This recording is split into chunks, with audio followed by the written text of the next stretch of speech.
para sa mainit na palitan ng kuro-kuro. At nakakalokang batuhan ng opinyon dito sa Di ba, Mars? Madali lang naman ito, Mars, Bubay at Pepita. Siyempre, magkakampi kayong dalawa Yes. at kami naman ang inyong makakaharap. Ito ang mga mechanics ng Di ba Mars. May mga topics tayong pagdedebatehan. Kailangan taliwas ang opinyon natin na dapat natin ipaglaban at panindigan. Sa loob ng 1 minuto, magdedebate tayong dalawa tungkol sa isang topic. Yan. After 1 minute, magpapalit na tayo ng panibagong issue. Every time na magsasalita tayo, may kailangan tayong sundin na speaking mode or style. Makikita natin yan sa ating TV monitor. Pwedeng Bekinis, Jejimon, at kung ano-ano pa. Yes. Okay, magbubunutan tayo ngayon kung sino ang mauuna. Kung sino makakuha ng mahaba siyang mauuna. Go, Mars! Wala kayo! Akin na yan, Mars. Okay. Okay, ang topic natin, agree or disagree kayo na i-ban sa China ang mga viral videos na seductive banana eating? Disagree. Disagree eh, ayaw ipaban. Okay, ang ating mode of speaking ay... Okay.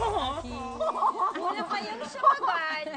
Siyempre, antay kami na iba niya yung pagkain ng banana, di ba? Kasi lahat naman dapat may karapatang kumain ng banana, di ba? I love eating banana. I know, right? Ang dapat pagbawalan kumain ng banana, si Kiko Maching. Nakakarami na siya. Di ba, Mars? Mars, feeling ko talaga dapat i-ban na siya. No, Mars Camille, no. No. Mars Camille, no. Dapat nga na wag siya i-ban. Ay, ano ba? Dapat nga, di ba, i-ban nga siya. Yeah. Yeah, we don't like that. Yeah. Because it's gross. Yeah. Nakakasuka. It's like, I don't like it. Like, parang don't you have jobs or something? Yeah, and you Diba? can like mash it or something and then put other like chocolate powder and eat it. You don't have to eat it that way, di ba, Mars? Arty sila. In our house in Tarlac nga, Mars, when we eat the banana, we eat it with a fork kaya. Di ba, Mars? look at this. Kami, we cut it into bits talaga. Yeah, with condensada. Yeah! Yes! So good! Si Boy, magaling kumain ng banana. Hi, Boy! Sinong boy? Si Lolo Boy. Okay! At dahil sa kanyang 20th nomination, dapat bang iakyat na sa Hall of Fame si Meryl Streep at hindi na dapat manominate sa susunod na taon? Agree or disagree? Agree. Ang mga guest. Agree tayo. Oh, agree tayo. Dapat hindi. Ang speaking mode natin ay... Jejemon. Alam mo, pose. Ano pose? Kasi, dapat... Rupa mo yung ginagawa. Cashier. Hindi naman Jejemon yan. Ano pose? Kasi pose, dapat pose talaga. Pros tayo. Oo. Bakit tayo pro? Ewan ko sa'yo. Huwag mo akong dinadamay, yo.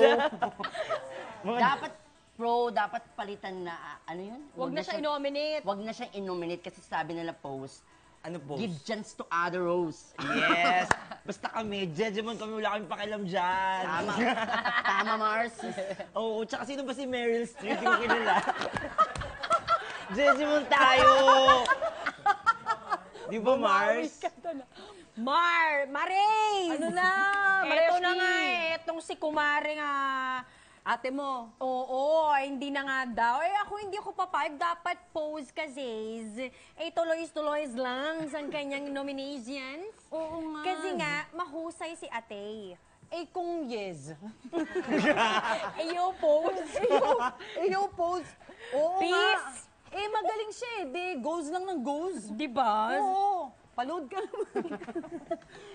Pasalood ka naman, 20 lang. Yun naman. Nakasweldo ka daw eh. Di ba, Mars? Di ba nga, Mars? Ay, Diyos ko. Ang hirap ng Jejemon, Hirapan kami doon. Eto na ang Kabaliktaran pangatlo. namin kasi. Yes. Agree or disagree? Should a two-child policy be implemented in the Philippines? Okay ba kayo o hindi? Two-child policy. Ang ating... Speaking mode natin ay...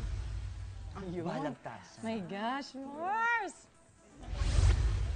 Ay, hindi ba ganito yan? Kabayo. Dito sa tenga. Ayaw mahuhulog, Marcel. Maganda kaya siya.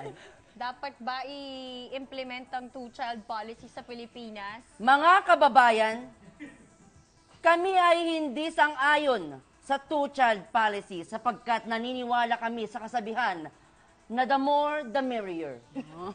Merry Christmas. Datapwat, subalit, marahil. Talaga? Nakasaad na tayo'y magparami at humayo kayo at magpakarami. Tingnan nyo, napakadami na namin. Di ba, Mars? Sa aming palagay, hindi dapat ipatupad lang two-child policy na yan. Dahil masyado na tayong dumarami at nagkakalat ng kung ano-anong lagim sa mga kali at kung ano-ano pa. Bakit ba natin ipipilit na dumami tayo ni hindi naman natin mapakain ng ating mga anak? Nasa kali, nagtitext, yung ganun text, yung ganun text. Kahit wala silang load, text sila ng text. Hindi napapalaki ng maayos ang mga kabataang ito. Para mas mabigyan sila Aray, ng mas magandang pamumuhay. Tama. Di ba, Mar? Subalit, ngunit, datapwat, wala lang. May masasabi ka ba ba? Kung ano yung sinabi mo. Abutan? Nakakatawa! Oh my gosh! Okay, pero guys, thank you so much for being so good. Ang hirap niya kasi yung thought mo na ipanglalaban mo, hindi mo siya makumpleto kasi iniisip mo din yung character. Way of speaking mo. Ang galing. Thank you naman sa pagsali sa aming